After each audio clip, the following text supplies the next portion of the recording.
आणि बुलेटिनच्या सुरुवातीला बातमी आहे महाराष्ट्राच्या इतिहासाची साक्ष देणाऱ्या एका इमारतीच्या दुरवस्थेची। बातमी संयुक्त महाराष्ट्र स्मृती दालनाची। संयुक्त महाराष्ट्र स्मृती दालनाची दुर्दशा झाली आहे। महानगरपालिकेचे संयुक्त महाराष्ट्र स्मृती दालन देखभालीकडे संपूर्ण दुर्लक्ष झाल्यामुळे आता या दालनाची बुरशी, शेवाळ आणि पाणी गळतीमुळे दुरवस्था झाल्याचं समोर आले। एनडीटीव्ही कडे उपलब्ध झालेल्या व्हिडिओ क्लिप्समध्ये स्मृती दालनात बुरशी आणि शेवाळ यांचं साम्राज्य दिसतंय। छताला गळती लागलीये। व्हिडिओमध्ये या बाबी स्पष्ट दिसतायत। संयुक्त महाराष्ट्राचा लढा येणाऱ्या पिढीला कळावा म्हणून या दालनाची उभारणी 2010 साली करण्यात आली। बाळासाहेब ठाकरे यांच्या हस्ते स्मृती दालनाचं उद्घाटन करण्यात आलं होतं। हुतात्म्यांच्या बलिदानाचा संयुक्त महाराष्ट्र दालनाचा मुंबई महानगरपालिकेलाच विसर पडलाय।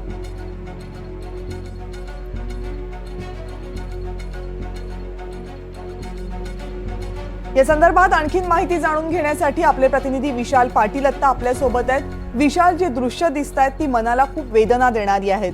जे संयुक्त महाराष्ट्र दालन संयुक्त महाराष्ट्राच्या लढ्याच्या इतिहासाची साक्ष देतं, तो इतिहास भावी पिढीपर्यंत पोहोचवण्यासाठी त्याची उभारणी करण्यात आली। अवघ्या 10-12 वर्षांमध्ये या दालनाची अशी दुरवस्था होणं हे जितकं त्रासदायक आहे तितकंच संतापदायक सुद्धा आहे।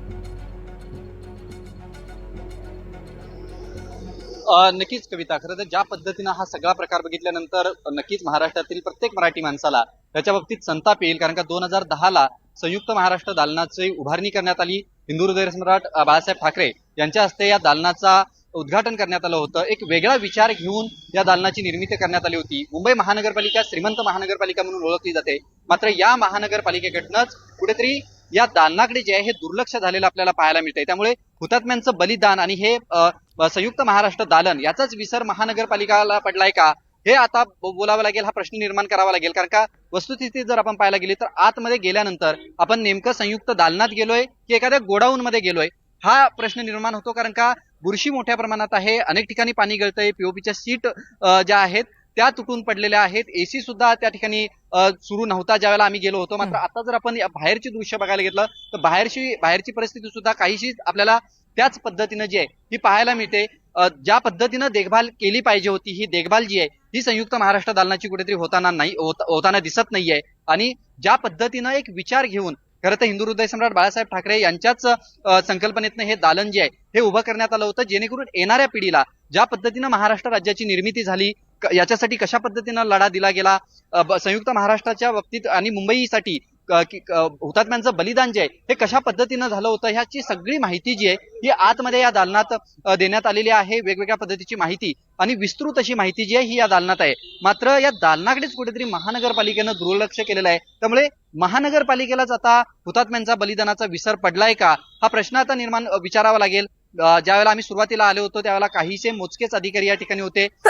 हा सगळा प्रकार झाल्यानंतर महापालिकेच्या संबंधित अधिकाऱ्यांना संपर्क करण्याचा प्रयत्न करतोय, मात्र कुठच्याही प्रकारचं उत्तर जे आहे हे महानगरपालिकेच्या अधिकाऱ्यांकडनं येत नाही किंवा संपर्क जो आहे हा होऊ शकत नाहीये। मात्र ज्या पद्धतीनं संयुक्त दालनाची परिस्थिती आहे ही नक्कीच मनाला वेदना देणारी आणि कुठेतरी मराठी माणसाला तितकाच संताप देणारी सुद्धा आहे कविता। निश्चितच कुणाच्याही मनाला वेदना होतील, संताप येईल अशी ही माहिती आणि अशी ही दृश्य लवकरात लवकर मुंबई महानगरपालिकेनं या संदर्भात दखल घेणं गरजेचं आहे, कारण हा प्रश्न महाराष्ट्राच्या स्वाभिमानाचा आहे। धन्यवाद विशाल, तुम्ही दिलेल्या सगळ्या सविस्तर माहितीबद्दल।